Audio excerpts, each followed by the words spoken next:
Hello दोस्तों, आप सभी का स्वागत है आपके अपने ही चैनल टीचिंग डॉट पर। आज हम आपके लिए लेकर आए हैं शहरीकरण एवं शहरी जीवन का लेक्चर नंबर 2। फर्स्ट लेक्चर हम लोग पढ़ चुके थे और उसमें हमने पढ़ा था कि शहरीकरण क्या होता है और देखा था कि एक गांव शहर के रूप में किस प्रकार से विकसित होता है। इसी में हम ये भी पढ़ चुके थे कि नगर क्या होता है, फिर से कस्बा क्या होता है, महानगर क्या होता है। इन सब के बारे में हम डिटेल से चर्चा कर चुके थे और हमने देखा था कि किस प्रकार से लंदन की आबादी एकाएक 10 लाख से 40 लाख हो चुकी थी और ये आबादी क्यों हुई थी, इन सब के बारे में हम पढ़ चुके थे। और आज हम पढ़ने वाले हैं टेनमेंट्स क्या होता है, इसके बारे में हम चर्चा करेंगे और साथ ही इस बारे में भी जानेंगे कि वहाँ पर लंदन के अंदर किस प्रकार की अपराध एकाएक अपने चरम पर पहुंच गया। साथ ही ये भी हम पढ़ने वाले हैं कि फर्स्ट बार जो रेलगाड़ी चला था, यानी कि भूमिगत जो रेल चली थी, वो कब चला था और उसकी आवश्यकता क्यों पड़ा था, क्यों रेल गाड़ी का शुभारंभ किया गया। इन सब के डिटेल से चर्चा हम इस वीडियो में करने वाले हैं। तो चलिए इस वीडियो को शुरू करते हैं। टेनमेंट्स क्या होता है?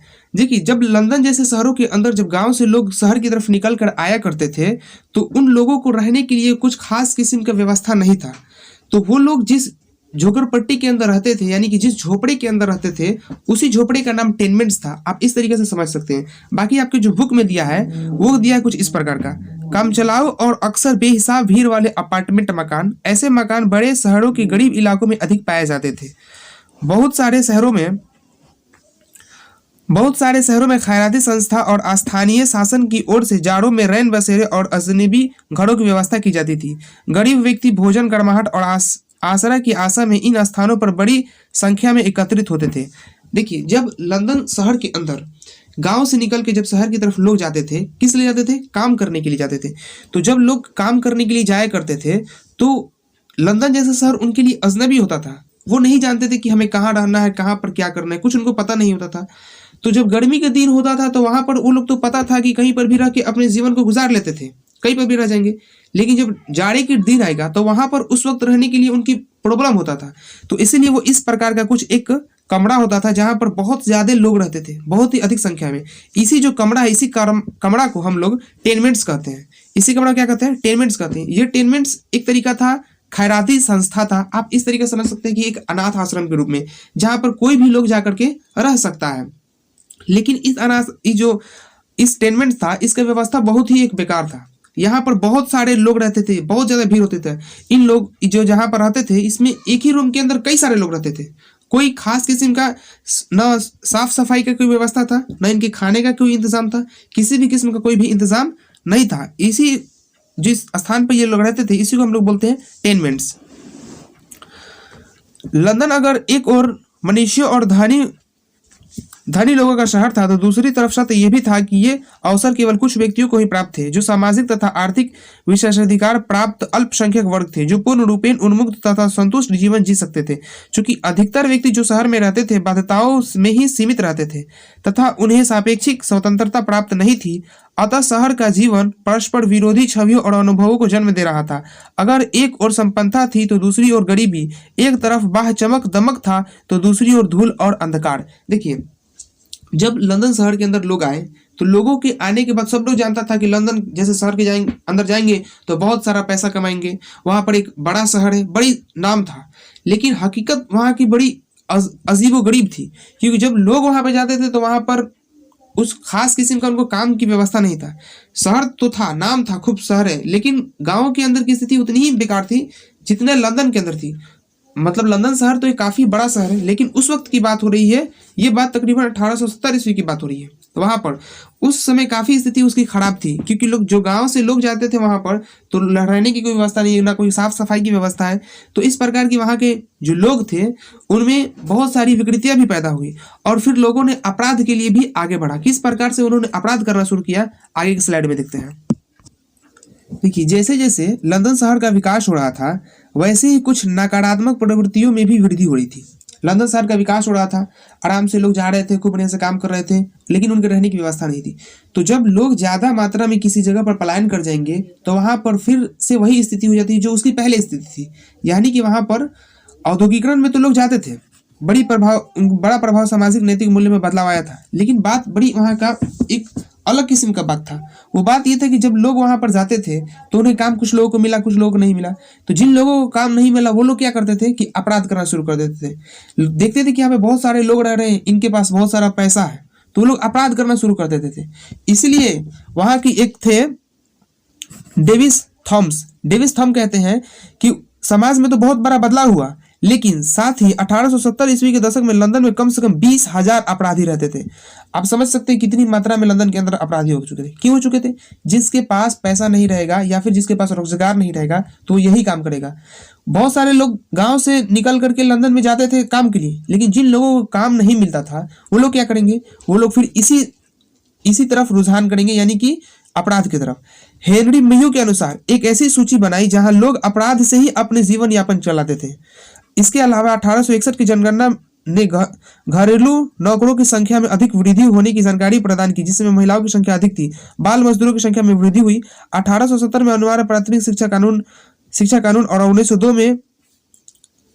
1902 में लागू किए गए फैक्ट्री कानून के बाद बच्चों को औद्योगिक कामों से बाहर रखने की व्यवस्था कर दी गई।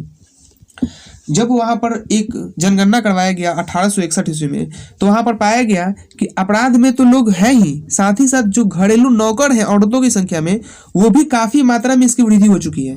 तो जब ये वृद्धि को देखा गया तो लोगों ने बड़े अचंभित वाली बात समझी कि इतने सारे लोग जो है सो कि बेरोजगार हैं, और साथ ही बाल मजदूरों की संख्या में भी बहुत ज्यादा वृद्धि हो चुका था। और लोग देखते थे कि जब हमारे बच्चे पढ़ेंगे नहीं तो बड़ी स्थिति खराब हो जाएगी। तो वहां पर एक कानून लाया गया 1870 ईस्वी में। वो कानून क्या था? अनिवार्य प्राथमिक शिक्षा कानून, यानी कि बच्चों को कम से कम मिडिल स्कूल तक की उसको शिक्षा जरूर दी जाएगी, और इसको अनिवार्य कर दिया गया। हमारे यहाँ भी अनिवार्य शिक्षा कानून है। 1902 ईस्वी में फिर से फैक्ट्री कानून भी लागू किया गया। ये इसलिए लागू किया गया ताकि जो बच्चे हैं वो फैक्ट्री के अंदर काम नहीं करेंगे। जो काम करेगा फैक्ट्री के अंदर या फिर जो काम करवाएंगे उसके ऊपर जुर्माना लगाया जाएगा। तो 1902 ईस्वी में फैक्ट्री कानून लागू किया। तो यहाँ से क्वेश्चन आपको बनता है क्या कि 1902 क्वेश्चन बनता है फैक्ट्री कानून कब लागू किया गया? First question. सेकेंड क्वेश्चन बनता है प्राथमिक शिक्षा कानून कब लागू किया गया? तो आपको याद रखेंगे 1870 में। प्राथमिक शिक्षा कानून कब लागू किया गया था? 1870 में। आगे देखते हैं। शहरों में अगर एक रोजगार था तो दूसरी ओर उनके सीमित रूप जहां अल्प कुशल मजदूरों को एक निर्धन वर्ग के रूप में उभरते हुए पाया गया, जो झोपड़पट्टियों में गुजारा कर रहे थे। शहर के गरीबों के लिए आवास की सुविधा उपलब्ध कराने के उपाय किए जाने लगे। एक कमरे वाले मकानों को जन स्वास्थ्य के लिए खतरा माना गया, चूंकि इसमें हवा निकासी का इंतजाम नहीं था। दूसरे, इसमें आग लगने का खतरा बना रहता था। और तीसरी, इस विशाल जनसमूह के कारण सामाजिक उथल पुथल की आशंका बनी रहती थी। इस आशंकाओं को दूर करने के उद्देश्य से मजदूरों के लिए आवासीय योजनाएं शुरू की गई। देखिए, जब लंदन शहर के अंदर लोग जब रहा करते थे तो उन्होंने देखा कि इनकी स्वास्थ्य यानी कि वहां की जो सरकार थी, उन्होंने देखा कि जो लोग आ रहे हैं गांव से शहर की तरफ पलायन करके, उनके रहने का कुछ खास इंतजाम नहीं है। आप ये देख सकते हैं कि यहाँ पर ये जो झोपड़पट्टी है, इस एक पट्टी के अंदर कई लोग रहा करते थे। जिसको हम अब पीछे पढ़े हैं टेनमेंट्स के बारे में। इस झोपड़पट्टी के अंदर कई लोग रहते थे। अब मान लीजिए कि एक रूम के अंदर बहुत सारे अगर लोग रहेंगे तो उनका स्वास्थ्य खराब होगा, उनके रख रखाई सही से नहीं हो पाएगा।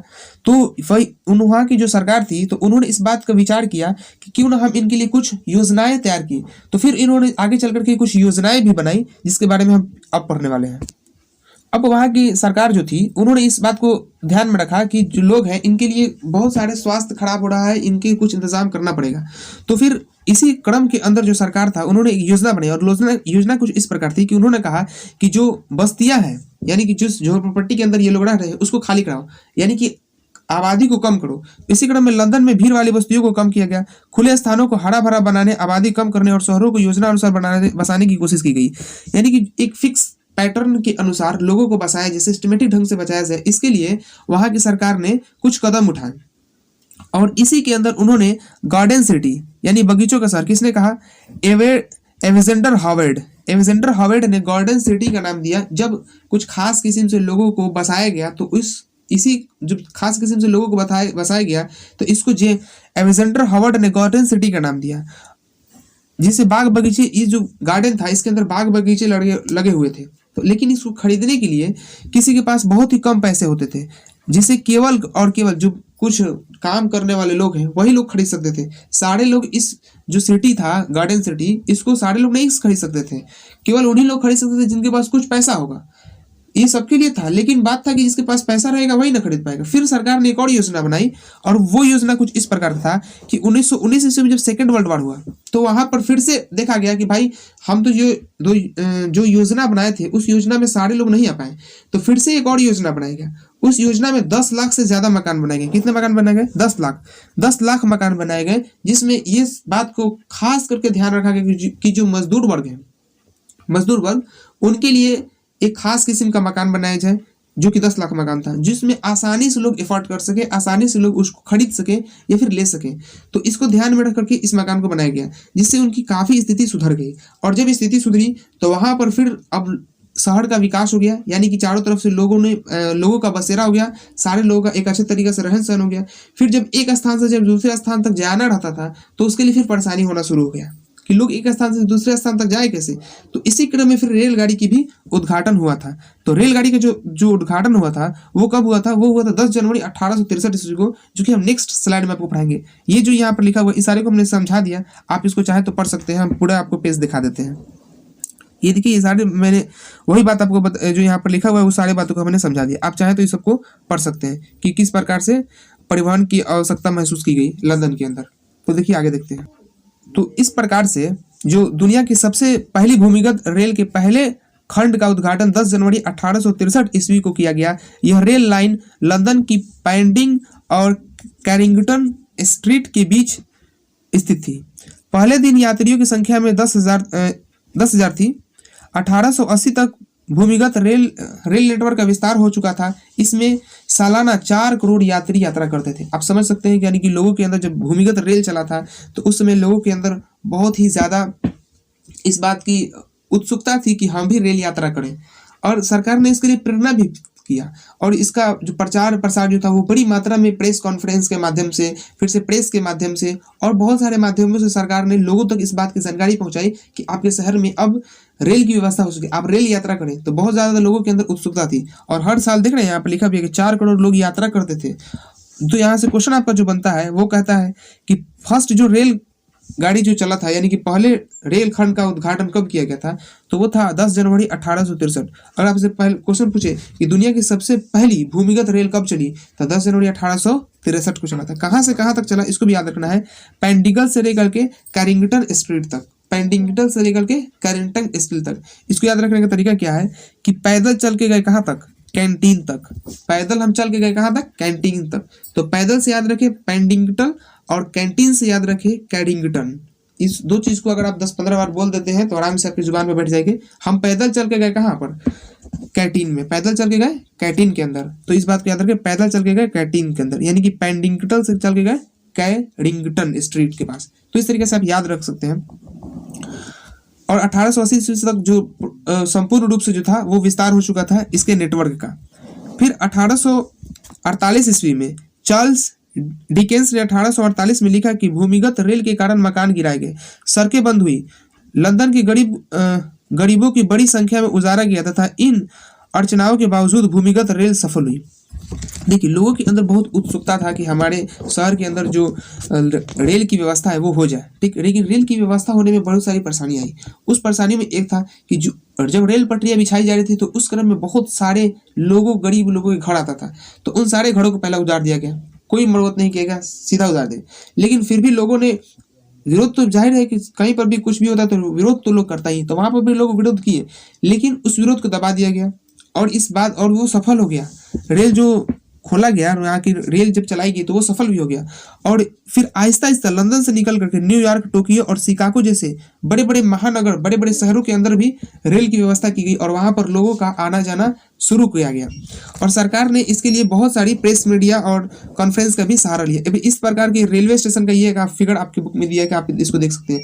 इस फिगर का प्रयोग किया गया था लोगों को प्रेरित करने के लिए। लोगों को इस फिगर के माध्यम से प्रेरित किया गया कि आपका नगर भी इस तरीके से बन सकता है। अगर आप चाहे तो आप इसको स्वस्थ रखेंगे तो आपका नगर भी इसी प्रकार से विकसित हो जाएगा।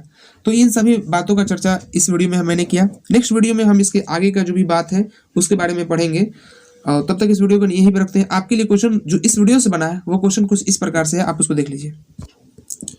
तो इस वीडियो से जो भी आपका ऑब्जेक्टिव क्वेश्चन बना है वो कुछ इस प्रकार से है, आप इसको कॉपी में नोट डाउन कर लीजिए और इसका आंसर आप कमेंट में कीजिएगा। फर्स्ट क्वेश्चन जो है वो है, जनसंख्या का घनत्व सबसे अधिक कहाँ होता है। ये हम आपको फर्स्ट वीडियो में पढ़ाए थे, ये वाला क्वेश्चन, लेकिन बाकी क्वेश्चन जो है वो इसी वीडियो का है, जो आप नोट कर लें। लंदन में अनिवार्य प्राथमिक शिक्षा कब लागू किया गया, इसी में हम आपको पढ़ाया है। कौन सा सामाजिक वर्ग बुद्धिजीवी वर्ग के रूप में उभर कर सामने आया, ये पिछले वीडियो का क्वेश्चन, ये वाला, ये क्वेश्चन और ये क्वेश्चन, फर्स्ट वाला क्वेश्चन। सेकंड क्वेश्चन इसी वीडियो में मैंने आपको पढ़ाया। थर्ड क्वेश्चन है, पूंजीपति वर्ग द्वारा किस वर्ग का शोषण किया गया, ये भी आप इसी वीडियो का है क्वेश्चन।